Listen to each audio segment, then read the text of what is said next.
Welcome to the Jurassic Park-Cast, the Jurassic Park podcast where guests chat with me about Michael Crichton's 1990 novel, Jurassic Park, and also Not That Too.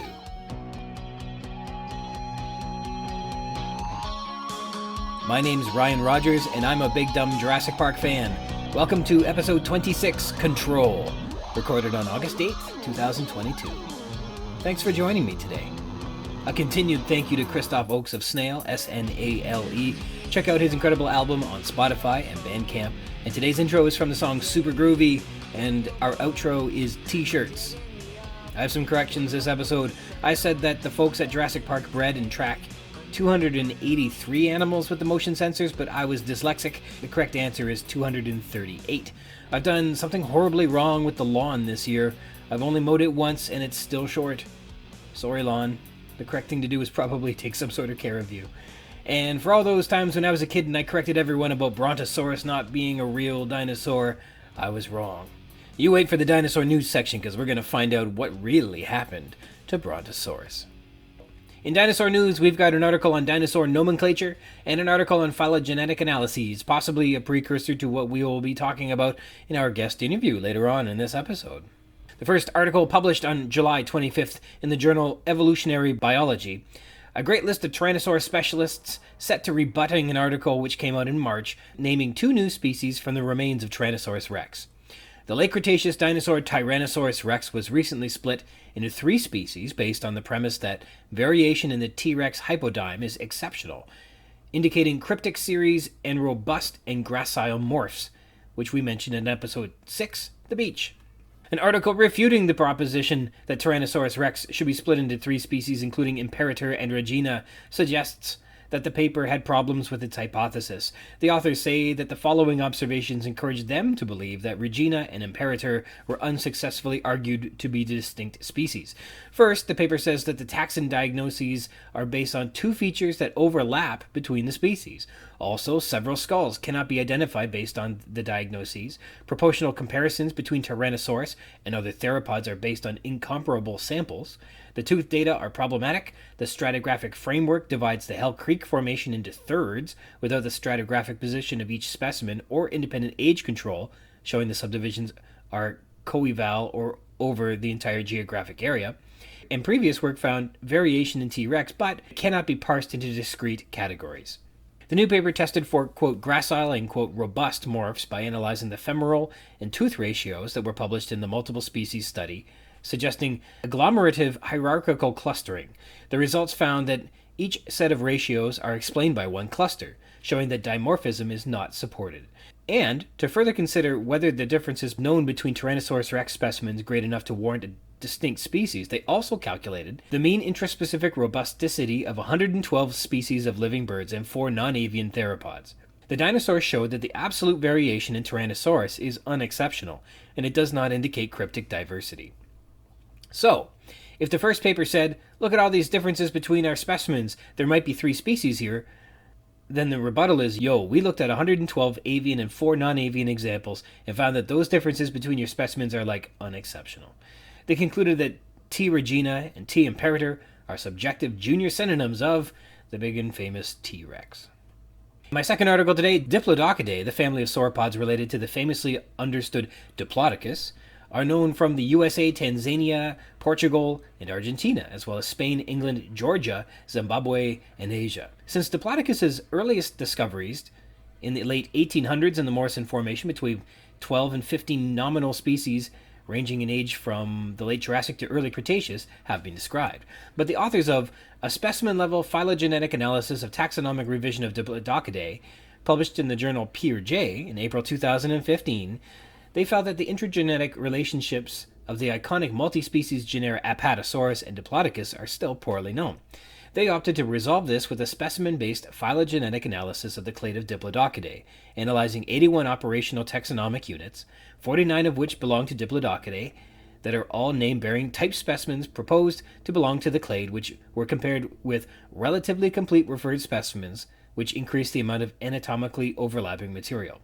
The specimen, rather than species-based approach, increases knowledge of intraspecific and intrageneric variation in diplodocids, and the study demonstrates how specimen-based phylogenetic analysis is a valuable tool in sauropod taxonomy, and potentially in paleontology and taxonomy as a whole, say the authors. This analysis did synonymize Dinheirasaurus of Portugal's late Jurassic with the Supersaurus of the Morrison Formation, and confirmed a distinction between Apatosaurus and Diplodocus. And they also appear to have taken a species, Diplodocus hei, and made it into a newly recognized dinosaur, Gallimiopus. But probably the famous part of this study that you heard about a few years ago, they recovered the famous Brontosaurus as a valid species. They brought the Brontosaurus back. It had been historically synonymized with Apatosaurus many years ago, but thanks to a more modern understanding of Diplodocids, more specimens to compare the fossils against, and new techniques, its distinction can be recognized. So, all those mouthy kids who like to correct adults with their actually Brontosaurus doesn't exist, you see, Apatosaurus and the skull of Camarasaurus, and then the International Code of Zoological Nomenclature, zip it.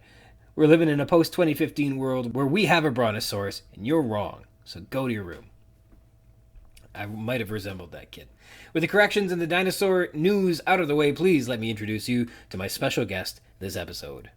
Returning this episode is our guest for episode 6, The Beach, and you'll be pleased to hear again research scientist and dinosaur paleontologist from the Canadian Museum of Nature, Dr. Jordan Mallon, come back to see us. So thank you so much for coming back and doing this again.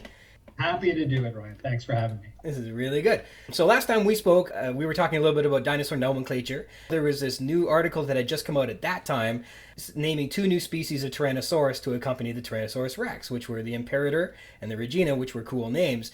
And here we are chatting once again, and that's about the duration of time required for a new article to come out against the first paper, saying that the distinctions weren't strong enough, and maybe we should just stick with the Rex and not the other 2 proposed names. How long does an academic paper usually take? To write? How long does it take to write, or how long does it take to write research? This seems more like it was an analysis of the methods used, as opposed to going out and performing their own research and then making their own assumptions. Yeah, that's right. I mean, scientific papers vary in how long they take to write. Sometimes they take decades. Mm-hmm. Typically, they take maybe on the order of a year or 2. Mm-hmm.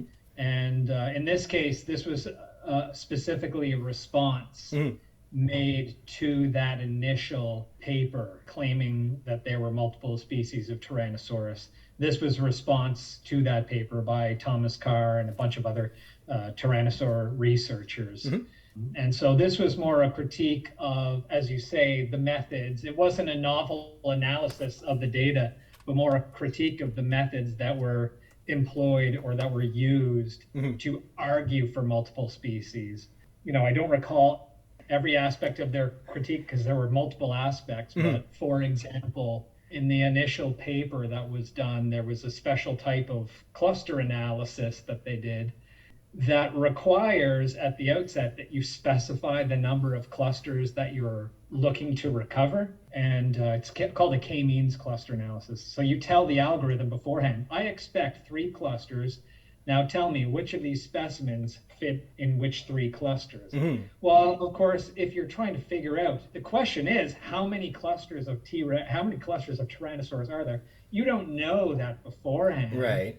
So that would be the wrong analysis to apply. Right. It might be that there's just 1 cluster, right? And in this case, T-Rex. Mm-hmm. If you specify 3 clusters at the outset, then basically you've effectively made up your mind. You're not letting the data tell you.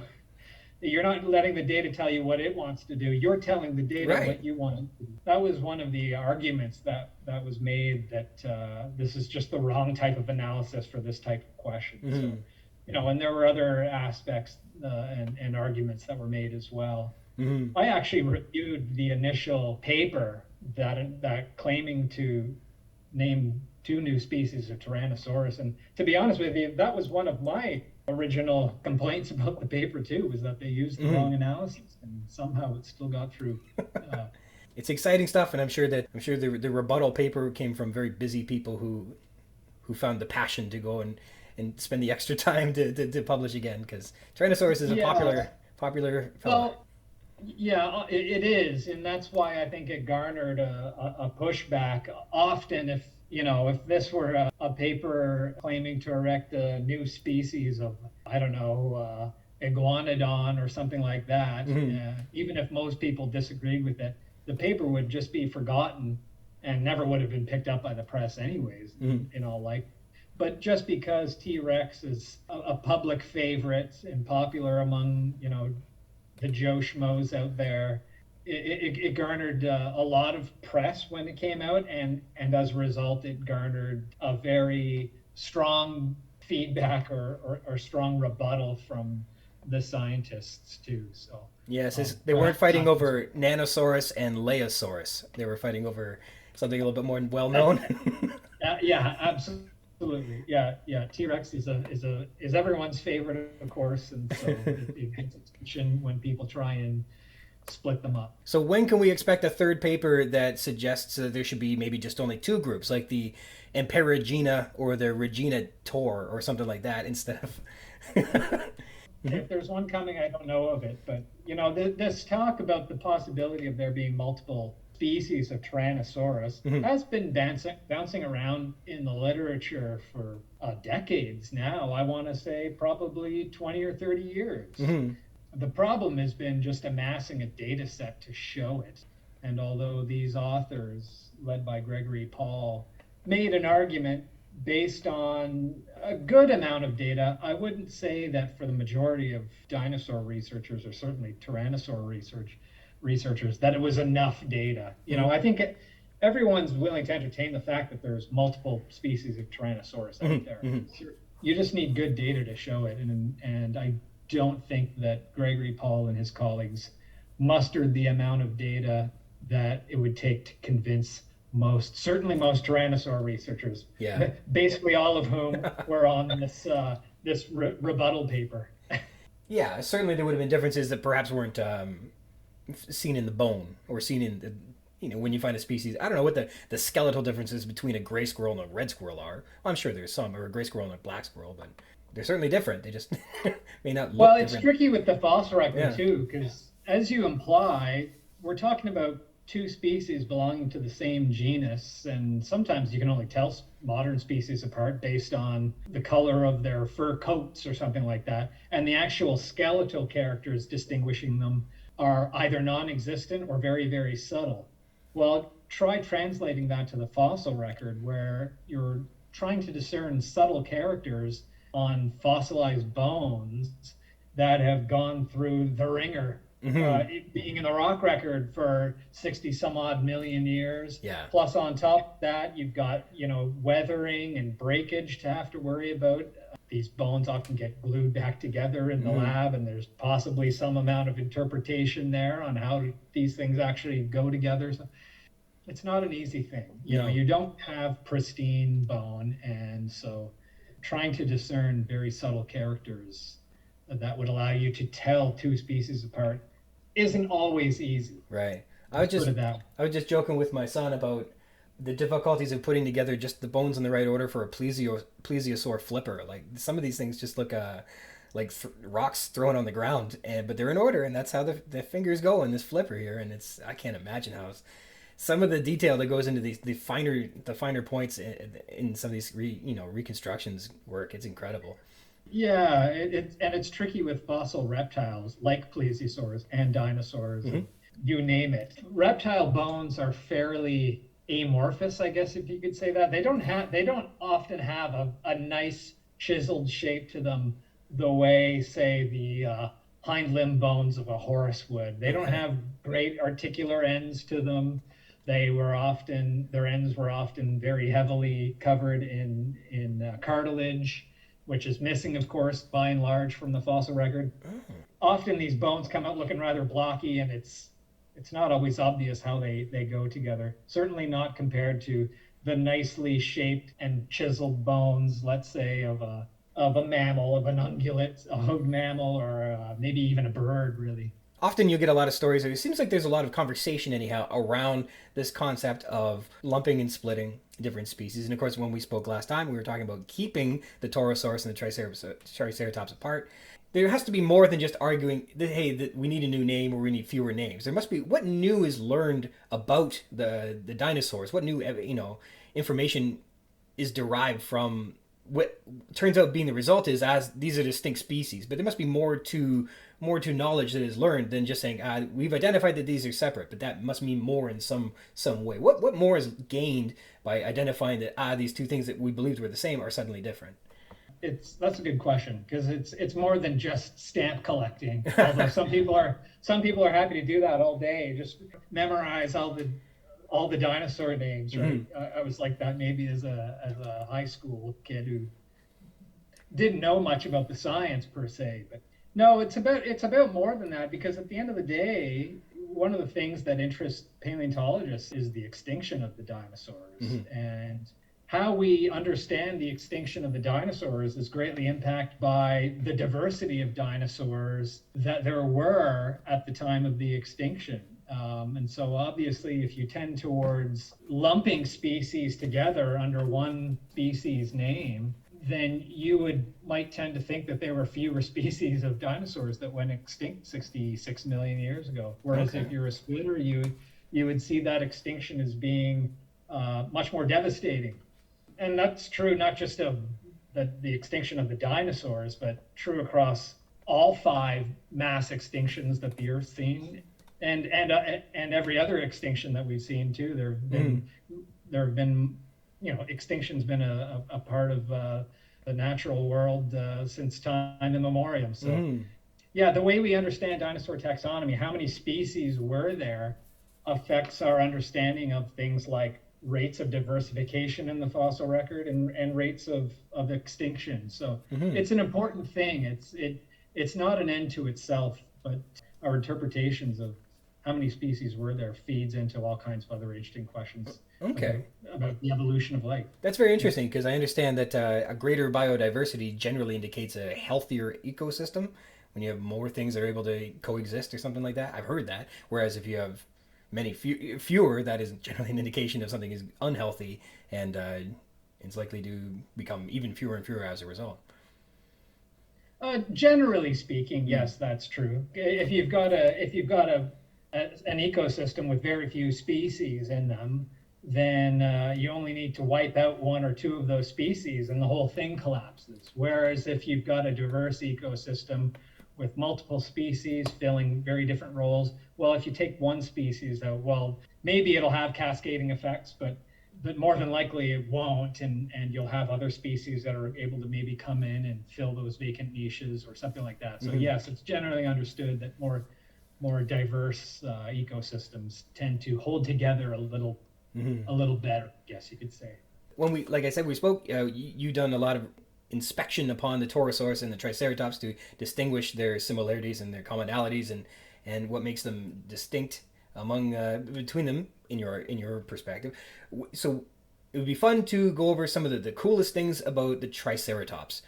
We know the Triceratops is in the book. We know that it likes to charge the Jeeps if they don't have a red stripe on them. We're told that they put a red stripe on the Jeep. That keeps the Triceratops from fighting them. But that's all we really get from Triceratops in the book, although Triceratops gets to be amazing for a stationary animal, amazing in the film. I've heard a bunch of really neat stuff about Triceratops that makes it in terms of trivia, a wonderful animal to impress your friends with. What are some of the best things about Triceratops in your opinion? Well, one thing that comes to mind is just how darn big the thing is. I remember my first time seeing a Triceratops skeleton. I grew up in Ottawa, where I am right now, and I grew up visiting the Canadian Museum of Nature, where I'm working right now. And growing up, we had our Styracosterna was on display, and it still is today.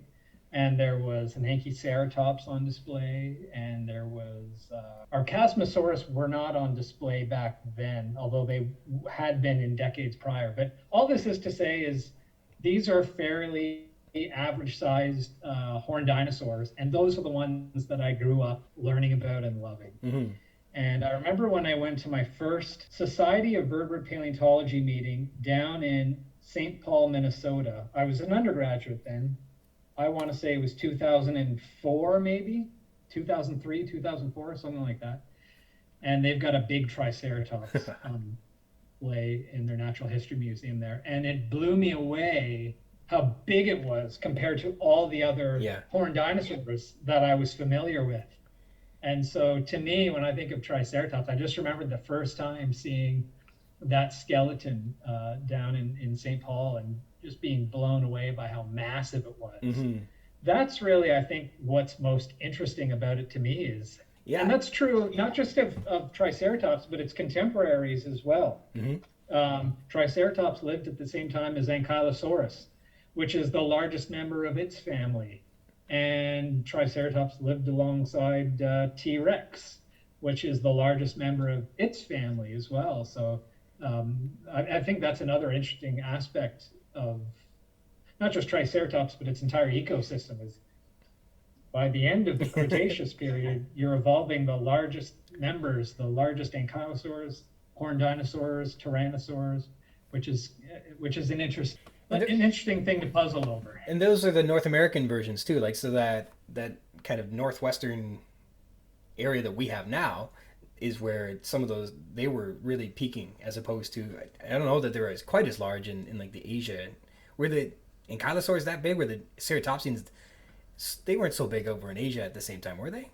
Not as big as Triceratops, and not as big. Well, hard to say about the ankylosaurs. I'm actually working on an ankylosaur with some Chinese colleagues right now, and I can't say too much about it. Fair enough. But it's massive. Yeah. Okay. And possibly even as big as Ankylosaurus, which is quite interesting, although it lived well before. Oh. But generally speaking, North America's got some of the biggest members of many dinosaur groups. Certainly not all. No. The big Titanosaurs, there was a large one that ranged up into North America at the end of the Cretaceous, Alamosaurus, but the other big long-necked Titanosaurs are primarily known from down in South America. Mm-hmm. But as far as the horned dinosaur is concerned, Triceratops was the biggest, and it lived here in North America. The modern mythology that I've heard, and you can tell me if this is true or not, that Triceratops, when you take all of that bone and you look at its head, it had one of the most massive skulls that we know of. How does that, I mean, in terms of like tip to tip, weighing all of that bone, all that rock, how does that weigh out? I mean, it wouldn't have been the longest or anything like that, but when you factor in all the horns and everything, how does that weigh against the others? Yeah, in life, I couldn't tell you. I'm sure you could work it out. We can calculate the volume of these things and we can apply the density of bone and figure that out. I collected a horned dinosaur skull via helicopter back in 2017 on the South Saskatchewan River in Alberta.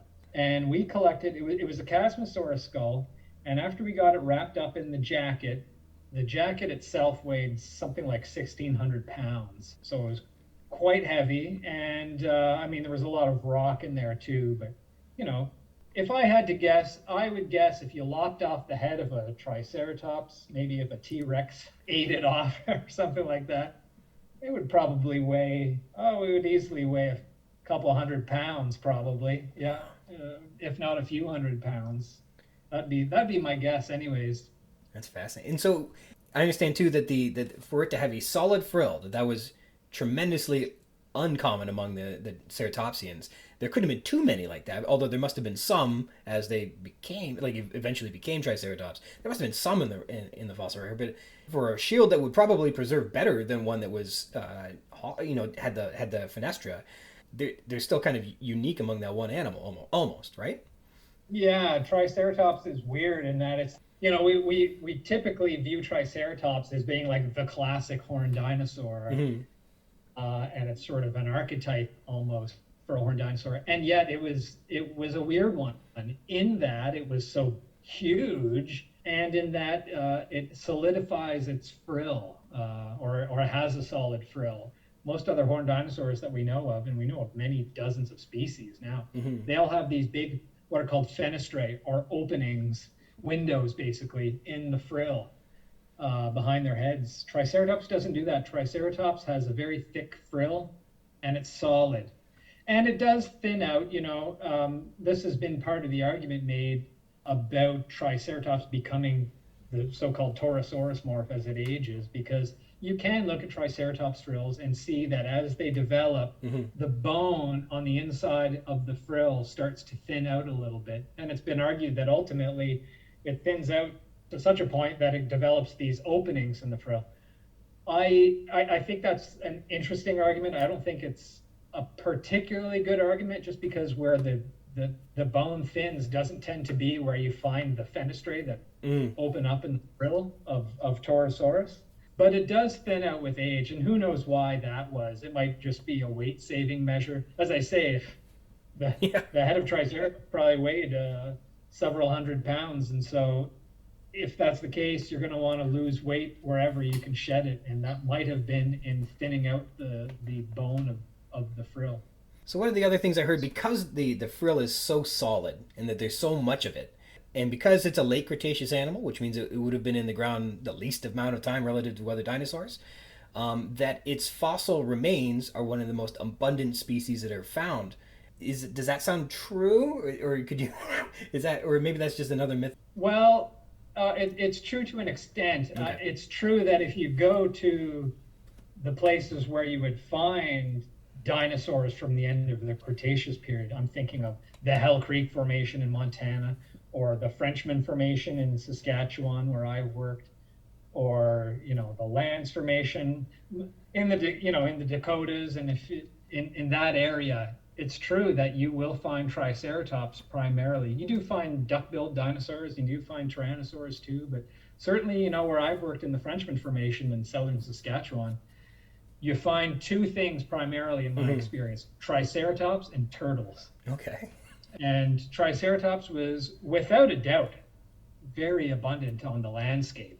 But there's also a certain bias that tends to favor its preservation. And this is a bias that we see throughout much of the fossil record. And that is that particularly where you're preserving fossils in ancient riverbeds and associated deposits, there tends to be a bias against animals of small body size.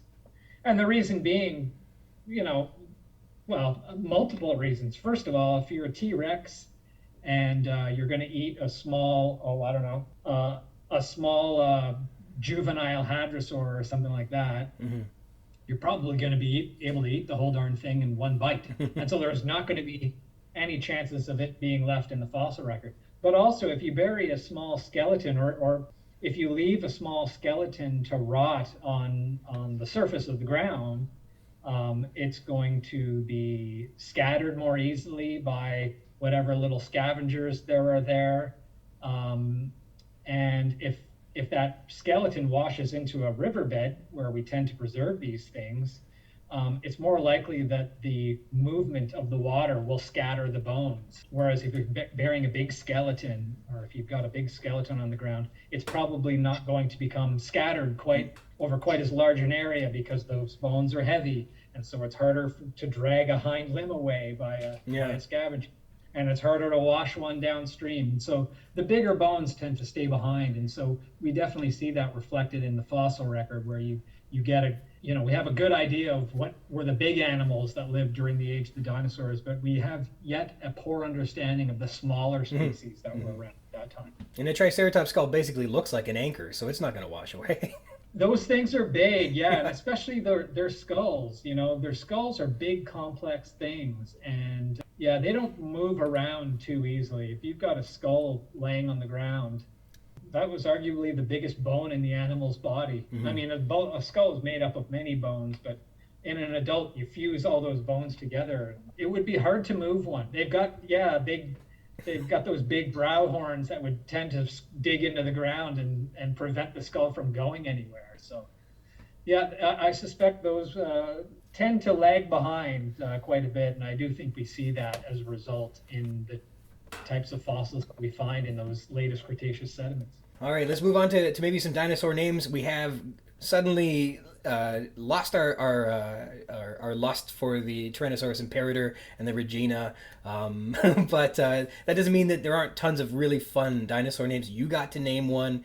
What is some of the story that goes behind naming the Spiclypeus? And did you have any other other names are on the back burner? You're like, oh, these could work too, or how do you make the decisions? And yeah, what's some of the story behind that? And if you've got any fun stories on other of your favorite names that have come out of the some of your colleagues or something like that, what have been some of your favorites out there? Well, Spiclypeus is a tongue twister, I'll admit it, and yet I've heard many people say they really like it. I've heard other people say they hate the name. Well, it sounds Take like your a pick. Roman warrior, you know? Yeah, the name is Latin for spiked shield. Mm-hmm. And so I actually remember the day I came up with the name. It was a Saturday morning, and I was sitting in front of the TV with my laptop in my lap, as I often do. I was up early having my coffee, and I was just trying to think of names for this new animal. And I'd come up with a list, all relating to the shape of the frill on the shape of the frill on the back of the head. None of the names, as far as I was concerned, were especially sounded great. Mm-hmm. And I was trying to lean away from this trend of naming every horned dinosaur prefix ceratops. Yeah. We don't have to call every horned dinosaur something ceratops. So I wanted to go with something a little more original. So yeah, Spiclypeus I thought kind of had a nice ring to it, despite what some people might say. So the last name is Shiporum, which was named after Bill Shipp and his family. Bill is the man who actually discovered the fossil on his land down in Montana. Bill, great guy, and he's actually a nuclear physicist by training. Mm-hmm. He's retired now. Because he's got a scientific background, he was interested in being a co-author on the paper, which I would have been totally happy with. But I said, Bill, if you're willing to not put your name on the paper, I would be happy to name this fossil after you and your family. And I guess he thought that would be a greater honor. So he went that route. There aren't many rules when it comes to naming new species, but one of the rules is that you don't name it after yourself. Mm-hmm. That's a no-no. And so that's why Bill's name wasn't on the paper, because we wouldn't have been able to name it after him otherwise. But Spiclypeus Shiporum ultimately became the name, and I think it has a good ring to it. I could just see George Foreman working at the International Zoological Nomenclature place, and everything's just George the First, George the Second, George the Third. George, you're out. We can't. That's not the rules. So I've got a couple neat Jurassic Park names of dinosaurs that honor the novel Jurassic Park, and one honors the movie. Are you familiar with these? Yeah, well, I know there's been there's Crichtonsaurus, Yeah. which was named after, of course, Michael Crichton, which is an ankylosaur from China, and I know of another one whose name isn't coming to me right now, that was named after several of the characters from the novel. All right, I got it here. You want it? If you could pronounce it, you would get all the awards because it's crazy. So I don't think I could. It's Tianchi-saurus. Yeah. Ned Agopepharema, where Tian is, I guess, Chinese for heavenly, Chi is Chinese for lake or pool, and then Saurus is lizard. But then the scientific name honors Jurassic Park actor Sam Neill, so the N-E is for Neil, D-E is for Dern, G-O is for Goldblum, Attenberg only gets the A, then Robert Peck, who is Muldoon, I believe, is P-E, Martin Ferrero, who is Gennaro, gets the F-E, the R-I is for Ariana Richards, who is Lex, and then the M-A is for Joseph Mazzello, who is Little Tim, the human piece of toast. So that final name is Nedo Joa Pepharema or something like that. Now, I don't know if that ever wound up being a valid species or not, but somebody went out there and did that in China. Yeah, that was. I think that was Dong Ming, if I'm not mistaken, who named that. Who was one of China's most prolific dinosaur researchers. Yeah, I couldn't tell you about the validity of that species name, how widely accepted it is, off the top of my head, but I also can't think of another example where that's been done before, where someone has just taken a few letters from people's last names and smushed them all together into one. Well, they must have loved the movie. That paper was published in '93, probably hot off the heels of the movie. And then in 1999, there was a Chinese ankylosaur, Crichtonsaurus, followed by another Chinese ankylosaur named Crichton pelta in 2007. This movie must have been very influential in China. Yeah.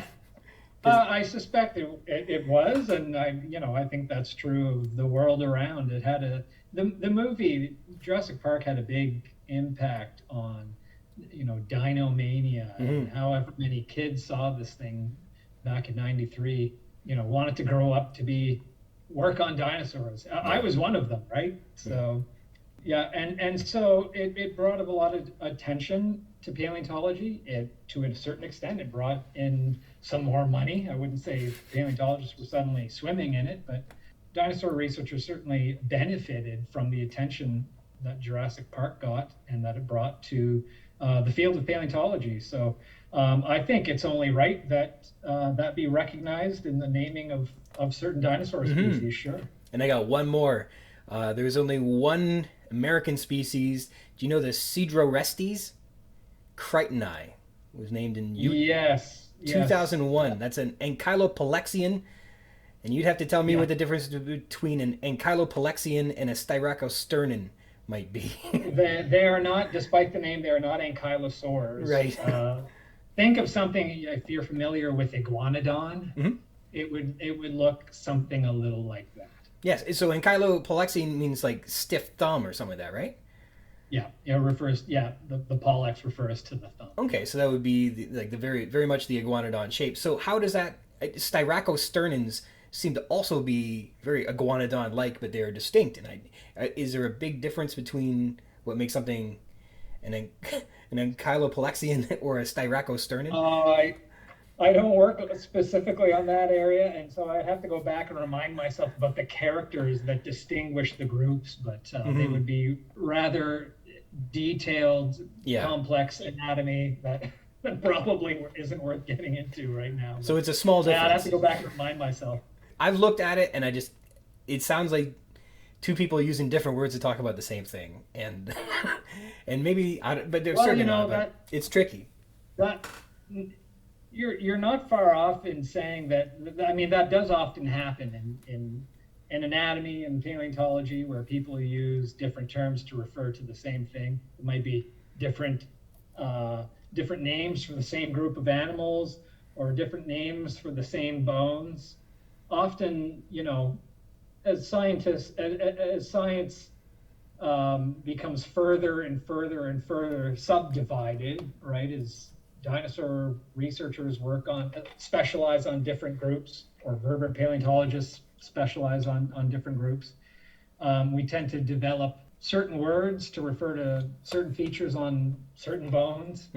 And sometimes you might see the same feature across two different groups that have two different names and yet apparently refer to the same thing. That's something we come across all the time in looking at human anatomy and avian anatomy and reptile anatomy. There's often all these different terms for the same feature, which can be quite confusing when you're trying to sort of parse the literature and figure out, especially as a student, what these things are.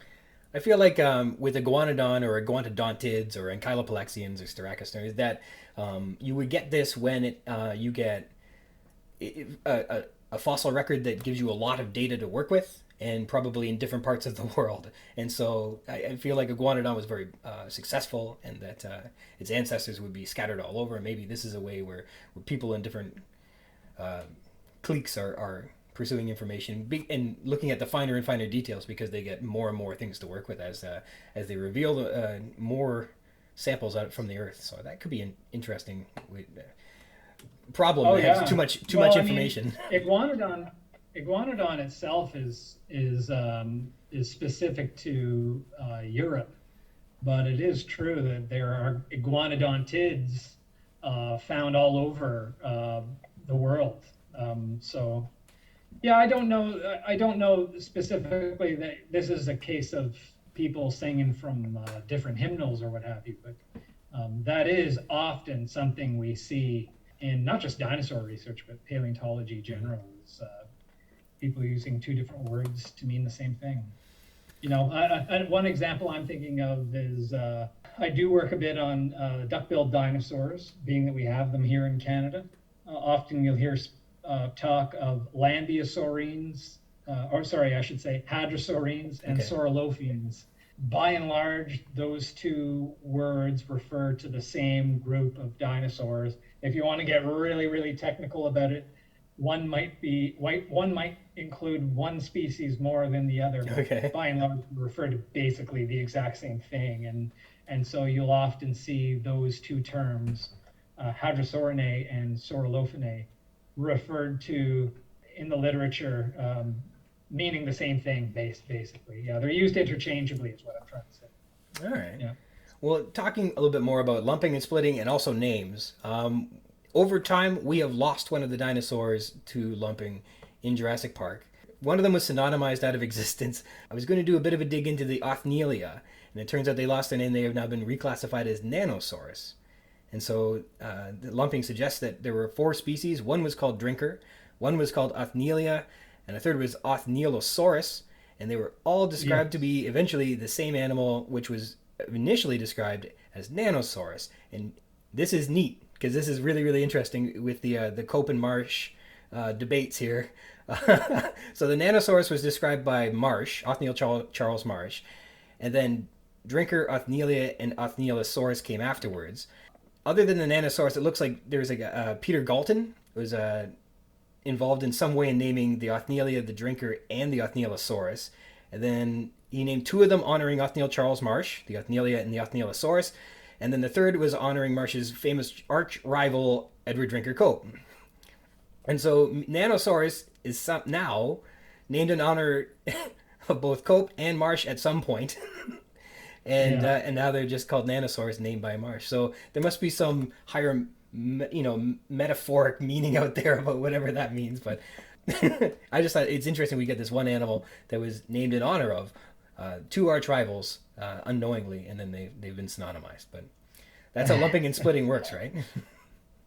Often the reason why these things happen is just due to the nature of the fossil record. There's a lot of gaps, and so person A might find a toe bone of an animal and give it a name, and person B might find a thigh bone and give it a different name. And only later, when we find more complete examples, do we realize that toe bone and that thigh bone actually go together in the same animal. Or you might get an example where, and this happened a lot with the duck-billed dinosaurs, where way back when in the 1910s and 1920s, when paleontologists were first finding these things in the West, they would find, of course, nice big duck-billed dinosaur skulls, and they would find smaller duck-billed dinosaur skulls. And the thinking then was, well, we've got a big species and we've got a small species, so we'll give them 2 different names. Mm-hmm. And of course, as we came to learn more and more and studied more of the living animal record, you realize, oh shoot, animals change shape and change size as they grow up, right?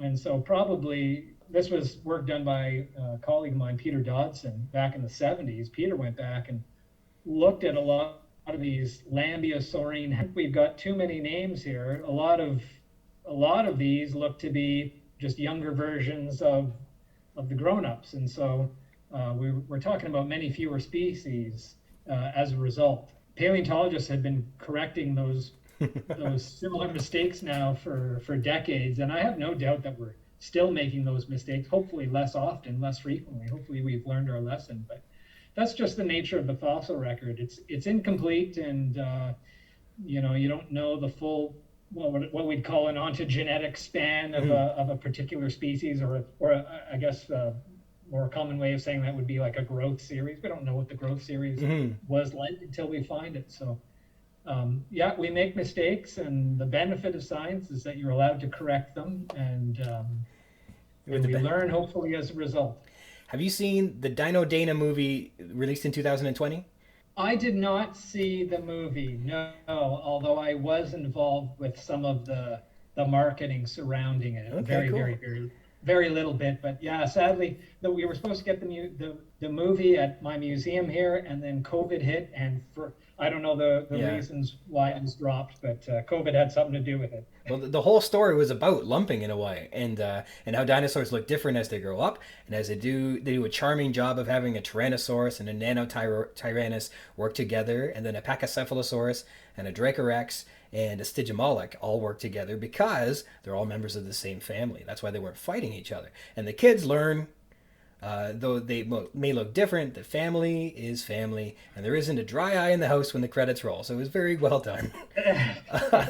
Well, now I guess I have to see it, eh? Well, it's definitely worth it. I watched it 3 times because of the kids, of course. So, do you keep an ear particularly perked when arguments for pachycephalosaurs and tyrannosaurs synonymization, when they're going on because of you're also kind of publishing in that sphere as well? I follow it without. Yeah, I guess I keep an open ear. Mm-hmm. Yeah. Okay. I don't tend to delve too much into that literature, but no, it's as far as which species is which, I personally don't find all that interesting. I think what's more interesting is the arguments that are used to prop up one position or another, because those translate across taxa, right? Mm-hmm. Across different groups of animals. So that's what I find interesting. And so for that reason, I am interested in these debates about how many Tyrannosaurus are there, or how many Pachycephalosaurs. Yeah, Okay. yeah. Well, say hypothetically you found a 2-year-old animal, like a type of hadrosaur, like a Gryposaurus skull, and you know what it looks like as an infant. Would you be able to eliminate other small hadrosaurs from existence by lumping them into this now clearly identified Gryposaurus 2-year-old? Yeah, well, it's funny you should mention young Gryposaurus, because I literally just published a paper on Did you really? young. Yeah. Did you read it? Sounds like you did. Last month, I described a small Gryposaurus out of our collections, the youngest yet known, and it was probably 2 years old or so. Mm-hmm. And it's identifiable even at that young age as a Gryposaurus, because it does have some of the features that we do see in adult Gryposaurus. Mm-hmm. Like the arch on the nose is just starting to form. It's very small, but it's there. And yet there's other features about it that were quite unlike the adults. For example, on the teeth. If you look at the teeth of an adult Gryposaurus, hadrosaur teeth are quite distinctive. And if you look at them on the external surface, they have this, what we call the primary ridge that runs down the enamel surface of the tooth. It's very distinct. You know it when you see it. It's basically a vertical ridge that runs down the enamel surface of the tooth. Whereas other hadrosaur species, Gryposaurus has just that primary ridge. Other hadrosaur species will have a primary ridge and smaller, what we call secondary ridges on either side.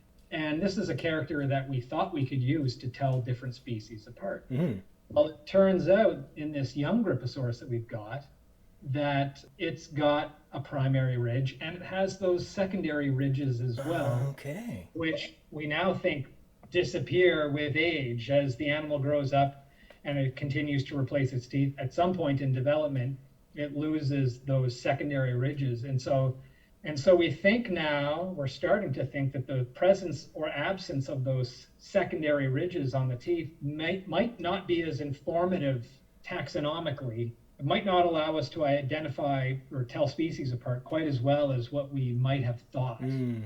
And so, we use this as an argument, arguing against the validity of a duck-billed dinosaur found on a north slope of Alaska called Ugrunaaluk.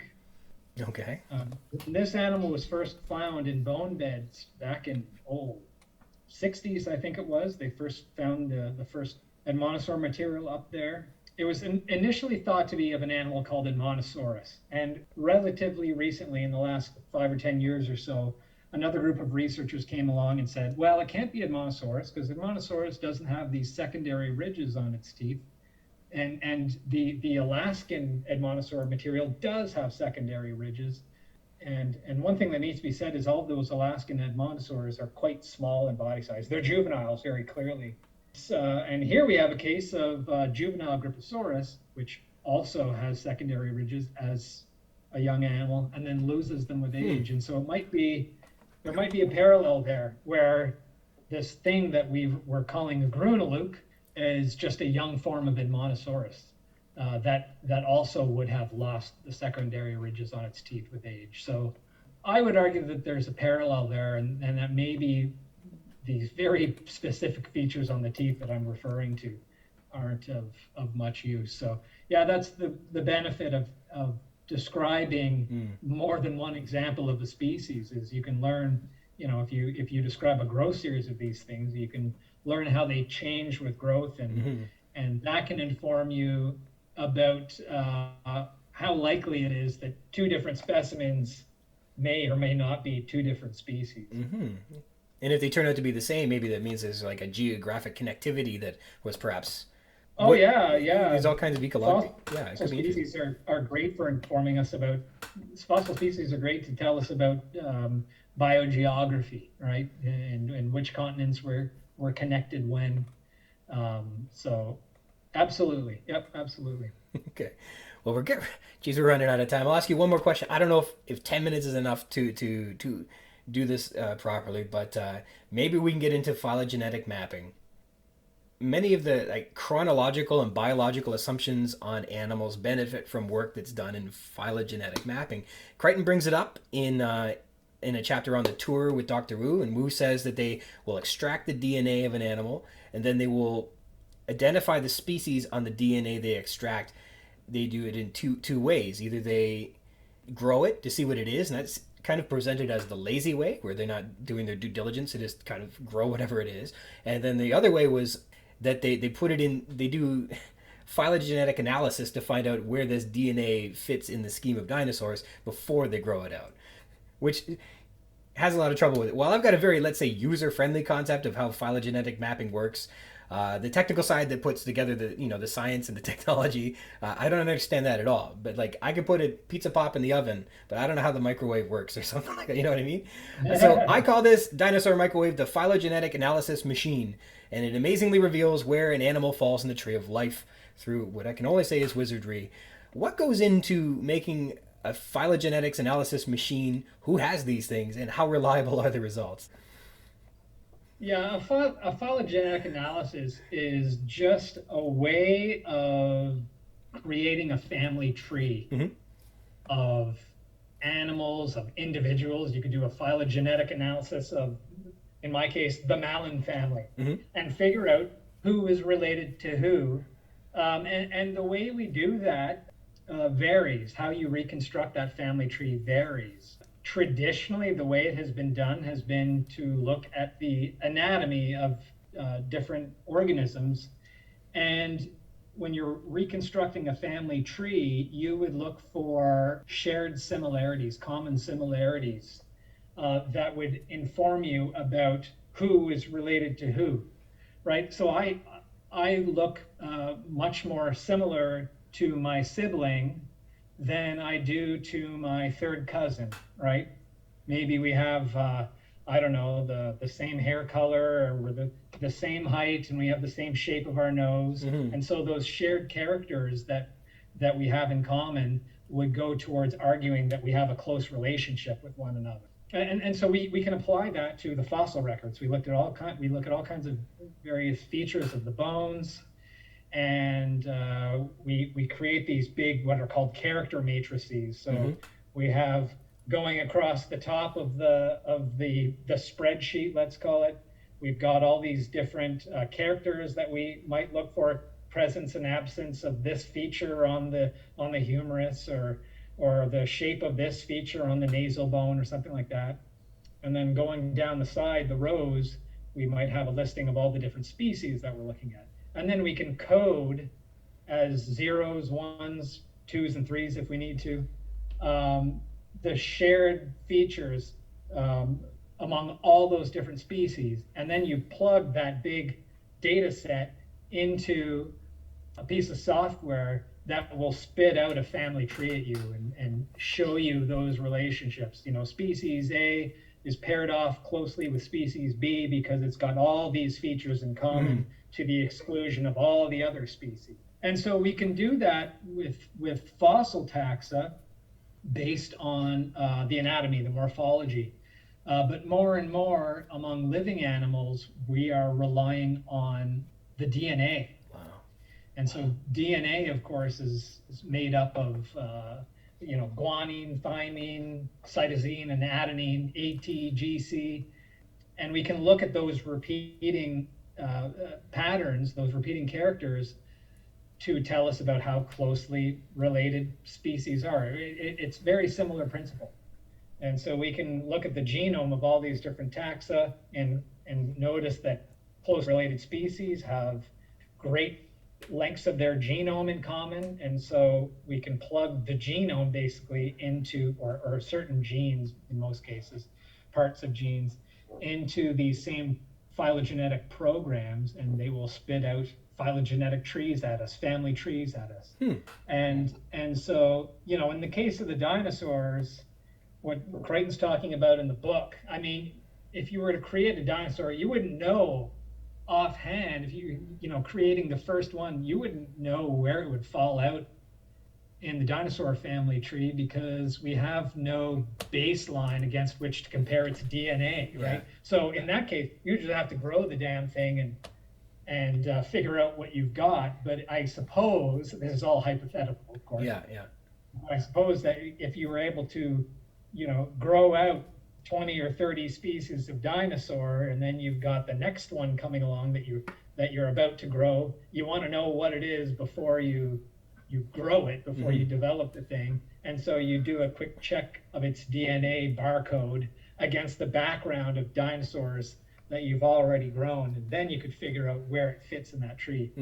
But I mean, this is all hypothetical. We don't know anything about dinosaur DNA just because the damn thing doesn't preserve. So. Yes. But if it did preserve and we were to do that, that's probably about how we'd go about it. From what everything I could tell is that DNA just will not fossilize. There have been bits that I hear they've found in ferns that seem to work out, and there's bits I've heard that they found in other places, but they're not far from complete and they're far from good.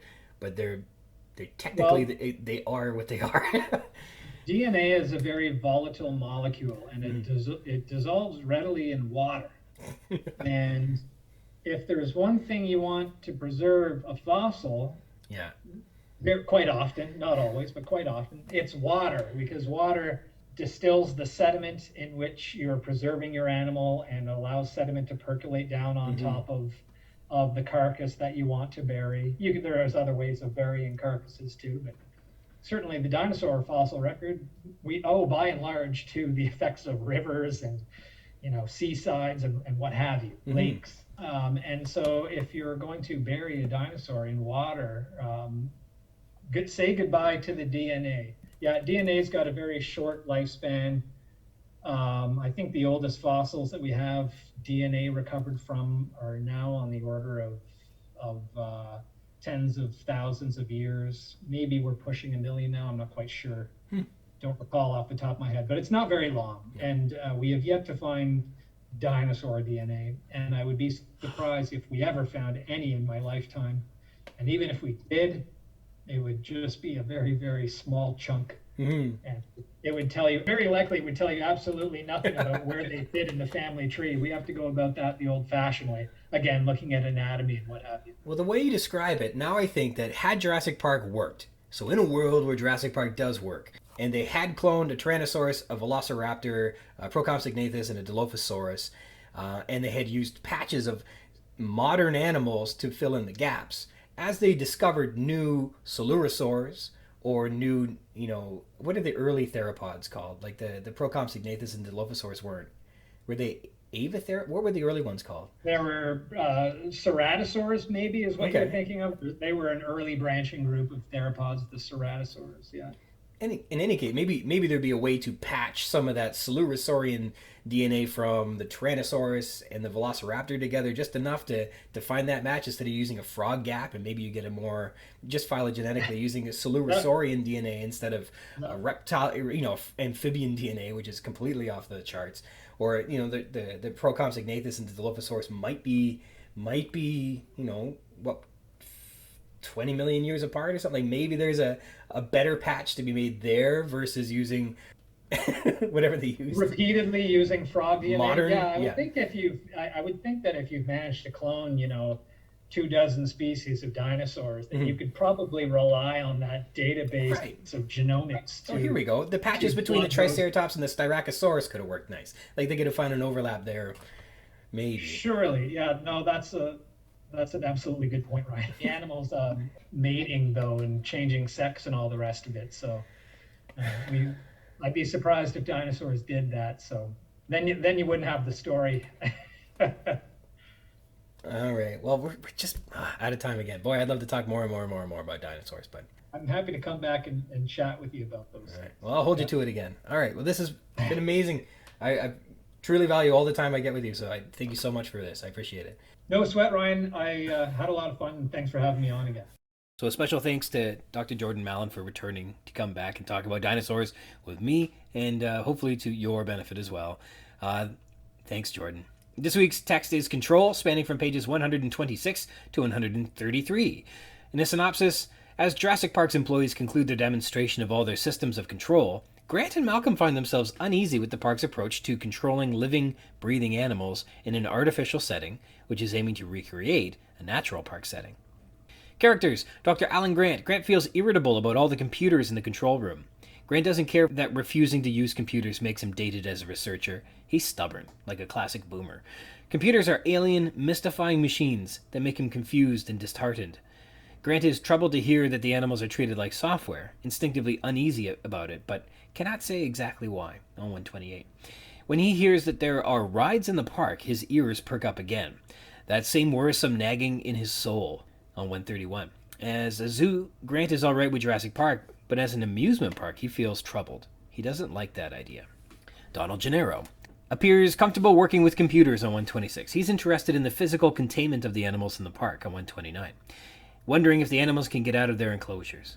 Gennaro is continuing to pursue a line of questioning that explains the escaped compy that was biting people in Costa Rica, wondering what would happen if an animal did get off the island, on page 130. At the mention of dinosaur diseases, Gennaro becomes worried on 131, and Arnold offers to show Gennaro the Big Rex health records, but Gennaro says, not just now. Gennaro believes everything he's been told and feels like if the system is operating as they say it is, then the park is safe and secure. But his problem is that he believes that the systems are operating as intended. He can't imagine how an animal might possibly escape undetected. When Malcolm says that he's worried that their systems of control are failing, Gennaro doesn't quite understand, but Malcolm holds out on his explanation. Dr. Ian Malcolm. Amongst computers, Malcolm is in his element, we're told on 126. He asks if the counting system has, quote, ever been tested on 128, to which Arnold says, well, in a way. That's not great for Malcolm. As the conversation veers into versions and glitches, Malcolm reins the conversation back to the counting system on 129. Malcolm provokes Arnold to elaborate on all the problems of the park, though the computer and control mechanisms seem to have all the answers. Malcolm summarizes, the entire park can be run from this control room? He asks on 131. Malcolm also inquires about who designed the systems, which we're told is Mr. Nedry. As the tour is about to begin, Malcolm has one last quick, quote, research question for Arnold about the compy population. He asks to visually display a study of them as a group by height or weight or whatever on page 132. So Malcolm knows what he's looking for here, right? Based on what Wu told them earlier, that the compies were bred in 3 batches, he can see that the compy population's data show that the park's control mechanisms are failing. That graph is for a normal biological population, which is precisely what Jurassic Park is not. John Arnold. John Arnold is the head engineer, a thin, tense, chain-smoking man of 45 years of age, on 126. He describes the control mechanisms involved with the animal count. He explains the version numbers, how the animals are tracked, the motion sensors, and physical containment. Arnold says the animals can absolutely not get out of their enclosures. Arnold loves the computer system that Nedry has built, calling it a, quote, hell of a system, and then he reaffirms that, saying it's a hell of a goddamn system on 130. The problems at the park are, quote, endless, says Arnold. They're not concerned that the animals will escape and raise hell on the mainland, but rather, diseases in the animals are their biggest concern. Arnold says the entire park can be run from this control room, on 131, single-handed. There's that much automation built in. The computer itself can track the animals, feed them, and fill their water troughs for 48 hours without supervision. Arnold sort of introduces Nedry, or at least acknowledges him, and apparently really loves the computer system he's installed, as we mentioned earlier. And Arnold provides Malcolm a height distribution graph of the compies for him to check out visually on 132. Robert Muldoon is just mentioned very briefly. Basically, if an animal escapes, Muldoon says he would go back out into the park and get it. We've got lots of ways to do that. Taser, shotguns, electrified nets, tranquilizers, all non-lethal. And Dennis Nedry. Turns out Nedry was sitting at a terminal in the corner this whole damn time. He's eating a candy bar, of course, and typing away. He doesn't look up from his keyboard to acknowledge the comments, and he says he's working on 1 or 2 minor bugs. Tyrannosaurus. Our first impression of the Tyrannosaurus is of the juvenile, also referred to as the, quote, little Rex on 126. He sticks to a specific locality, the southeast side of the lagoon. This is his home range. He stays away from the big adult Rex, we're told on 127, and their paths never cross. That's something you ought to see, the vet scrubbing those big fangs so he doesn't get tooth decay, we're told on page 131. This begs the question later in the book, when they don't know how much to use in a tranquilizer dose on the big Rex, how are they scrubbing her big teeth? Makes you wonder. Othnielia. At one time, one of these little animals was strangled up in a tree on 28. Stegosauruses, one of these died of an intestinal illness that keeps bothering them, and we'll learn more about this later. Hypsilophodon, one of those fell and broke their neck, we're told on 128. And that wraps up pretty much all the characters. Localities, control. It's a darkened room with many computer monitors. There is a glass vertical map that illuminates with data as requested from a console, and the entire park can be run from this control room. The Tyrannosaur paddock. The juvenile Tyrannosaur sticks to the southeast side of the lagoon in the Tyrannosaur paddock, we're told on 126, and the big Rex stays in the fields northwest of the lagoon. Isla Nublar. The entire island is surrounded by 22 miles of electric fences around its perimeter. The park has a series of, quote, rides, including the Jungle River Ride, where the boats follow tracks underwater, and the Aviary Lodge Ride, but they are not operational yet, we're told on 131. These are tours of different areas and will come online in 6 to 12 months after the park comes open. And finally, the Japanese imagery returns when describing the park, again reaffirming that its design was surely intended to appear Japanese in architectural appearance. Quote, it's a true park, rather like a Japanese formal garden. Nature manipulated to be more natural than the real thing, if you will. And that's kind of a summarization by Ian Malcolm. Stylistic techniques. We have italics used quite a bit. The italics all seem to be for the purposes of emphasizing a particular part of a sentence so that people will be, people can make their point very clearly. Quote, we have unbelievable control measures, says Arnold on 126. But if one did get out, offers one question, we do worry about the animals dying from their own illnesses or infecting other animals, suggesting that that is the concern that they actually have versus them escaping. Grant looks up sharply. Rides? That concerns him very much. But going back to the matter of counting, I take it all the counts are based on motion sensors? Asks Ian Malcolm. So he's curious about counting those animals. M-dashes. On 129 we've got, but going back to the matter of counting, M-dash, I take it all the counts are based on motion sensors. We've got lots of ways to do that. M-dash, tasers, shotguns, electrified nets, tranquilizers on 130. That's something. M-dash, you ought to see the vet scrubbing those big fangs so he doesn't get tooth decay on 131. In all of these cases, it's kind of like they're introducing the subject of the sentence, and then the M-dash separates it as they get to the point of the sentence. So it's kind of like a setup and a payoff on either sides of this M-dash. Ellipses, they were, after all, living creatures. Ellipses on 128. And that's Grant kind of still forming a thought, and so the rest of that thought is incomplete, just like the sentences. That's something. You ought to see the vet scrubbing those big fangs so he doesn't get tooth decay. Ellipses. As if everyone's being welcome to envision that on their own. So that ellipses kind of is an invitation for others to participate in that thought. And if we wanted to know height or weight or ellipses, and this is Malcolm saying, give me anything. And that ellipses is kind of him allowing Wu to imagine any graph that he might be able to pull up on a whim. We have a colon. We have a colon here for some reason. Grant looked up sharply. Colon. Rides? I don't know if this is colon used properly or not. Again, he's not making a list of things. It's just kind of separating rides from the rest of the sentence. I don't think that is colon used appropriately. That just seems incorrect. Metatext. We have another chart presented to us, as we discussed fairly thoroughly in our interview in episode 24, Control, with my guest Ben Lewis. Here, Malcolm is expressly looking for a graphical representation of the Compy population. Any expression of that population as a whole will do, height, weight, or anything else, because Malcolm knows what he's looking for, understanding that the population was bred in 3 distinct cohorts, and suspicions that this is a particular species has escaped the island, per the Compy remains identified by Grant earlier in the novel. Malcolm wants a closer look at the population as a whole, and I guess he finds what he's looking for. Rhetorical questions. You ever catch a cold from a zoo alligator, Mr. Gennaro? Asks Arnold. Rhetorically, of course, Gennaro's not going to answer that question. You want to see the Big Rex's health file, his vaccination record, his dental record? page 131.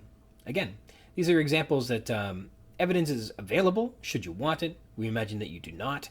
They're just listing out things. So rhetorical questions, again, doing a good job arguing points, I guess, in favor of John Arnold. Literary techniques, we have the metaphor, literally lost in a foreign geography he didn't even begin to comprehend on 126. So this is Grant explaining why he doesn't like computers. They're a foreign geography, literally a foreign geography he can't begin to comprehend.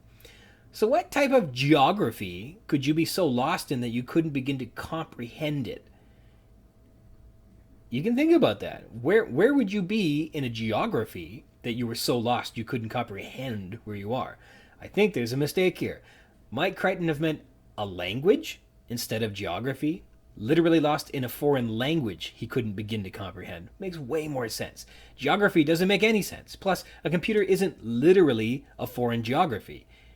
It is literally a different language. I'm almost positive that Crichton meant to put language in here because computers are literally written in a foreign language. That should be read, literally lost in a foreign language he didn't begin to comprehend. I don't know why it says geography. It shouldn't say geography. It clearly is a mistake. The next metaphor we have here, the lines on the map became densely overlaid a child's scribble. And that's good because you can imagine just a messy toddler scribbling away with crayons and things like that, just the lines all intersecting. And I think that's a clear metaphor. Makes good sense to us.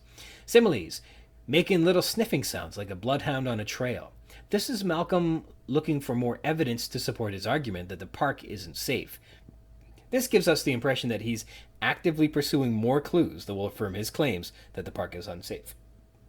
I don't know why it kind of came across like he's a rat. And I can't imagine he's literally sniffing, so I don't know. But he must be appearing very attentive and maybe perhaps self-confident in terms of the way he's going about this data. And he must be quite relieved to find himself in this computer room where he's in his element, they say. The next simile here, the map began to light up like a Christmas tree, dozens of spots of light, each tagged with a code number. And there we go. We can all picture a Christmas tree brightly lit.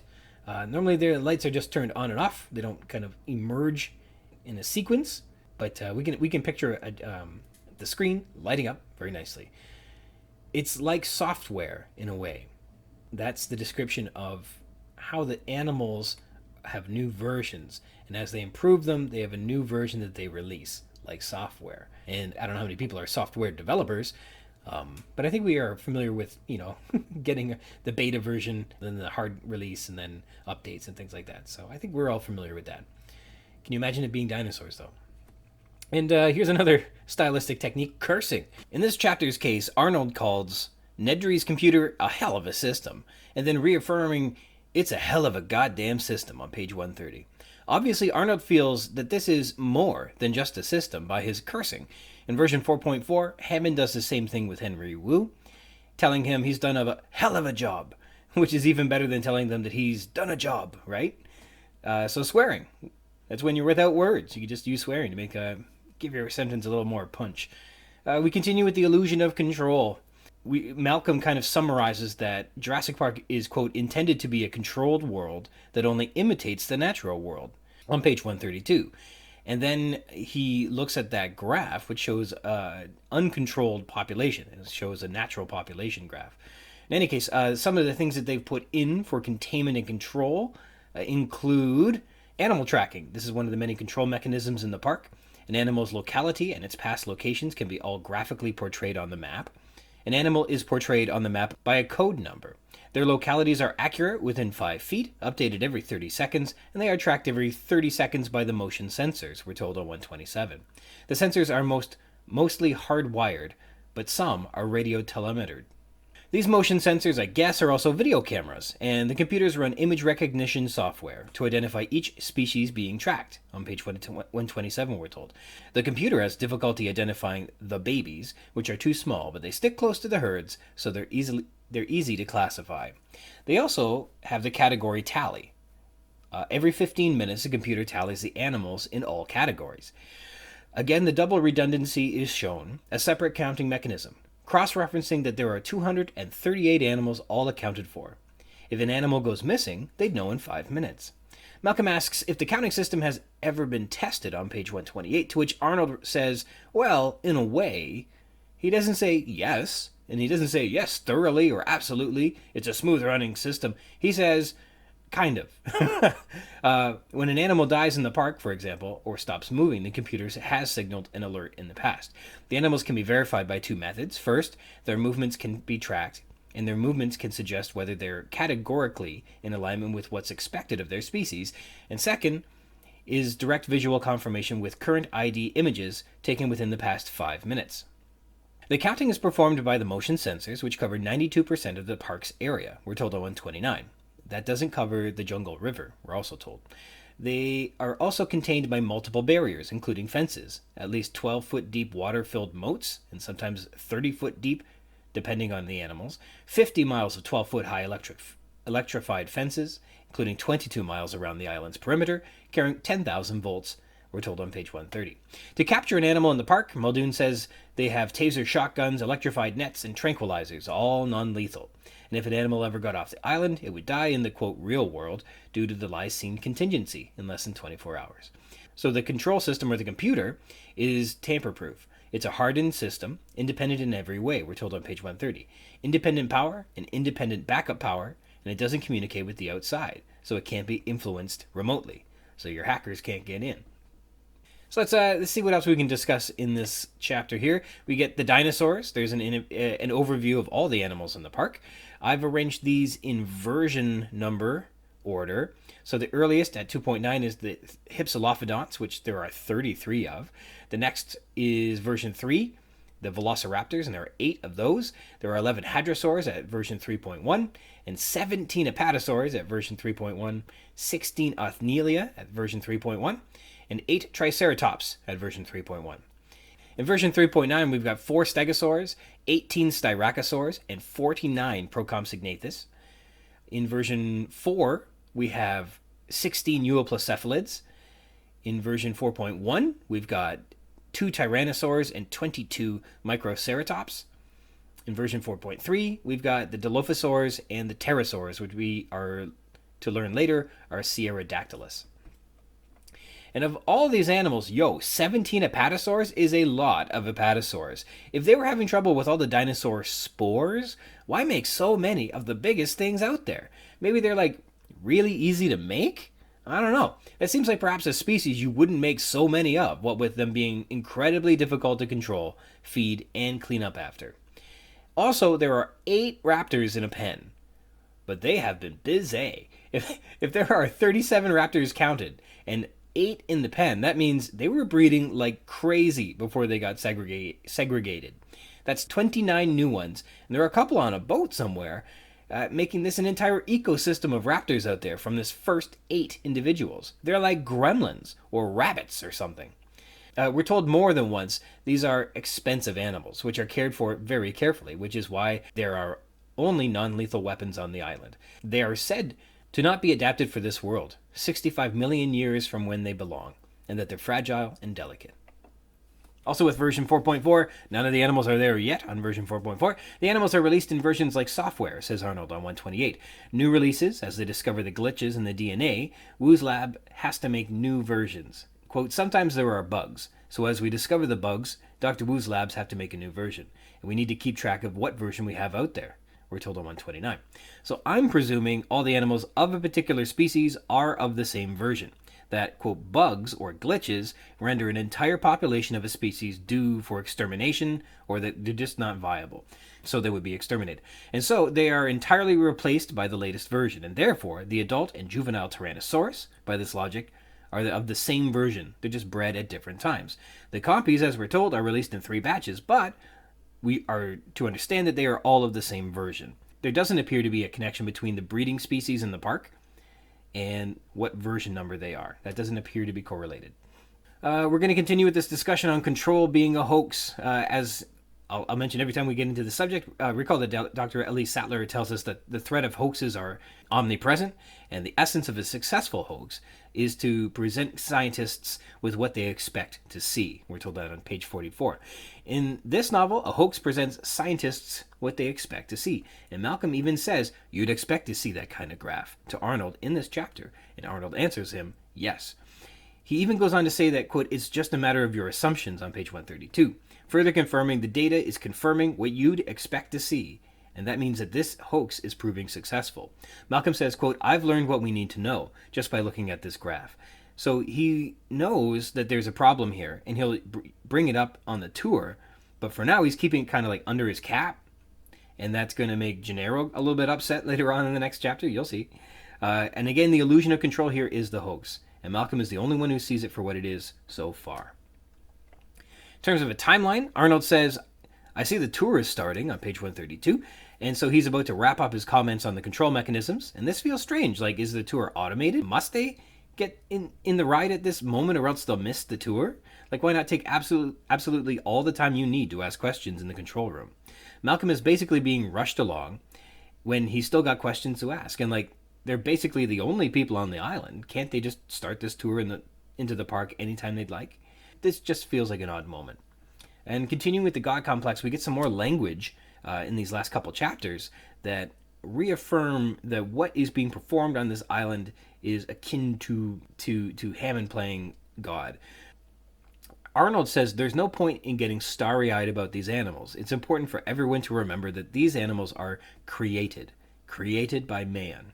On page 128. In the previous chapter, Wu is very deliberate in his description that this isn't creation, but rather reconstruction. On page 222.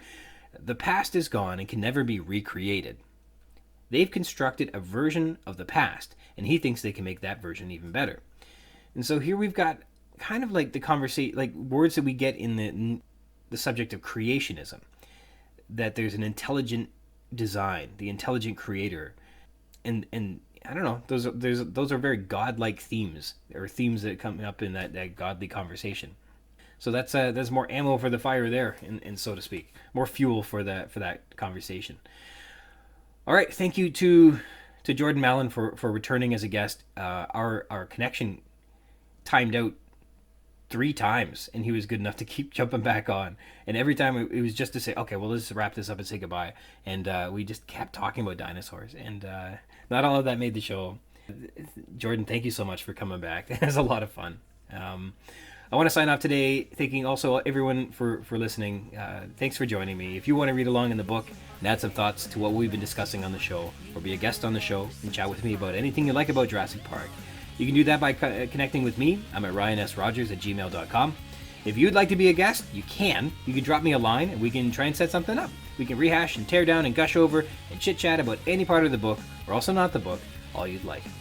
The Jurassic Park-Cast is part of the Spring Chicken's banner of amateur intellectual properties, including the Spring Chicken's Funny Pages, Tomb of the Undead graphic novel, The Second Lapse graphic novelettes, The Infantry, and the worst of them all, The King Street Capers. You can find links to all that baggage in the show notes, or by visiting the schickens.blogspot.com, or finding us on Facebook at facebook.com/springchickencapers. You can find me on Twitter at RogersRyan22. Thank you dearly for tuning into the Jurassic Park-Cast, the Jurassic Park podcast where we talk about the novel Jurassic Park, and also not that too. Until next time.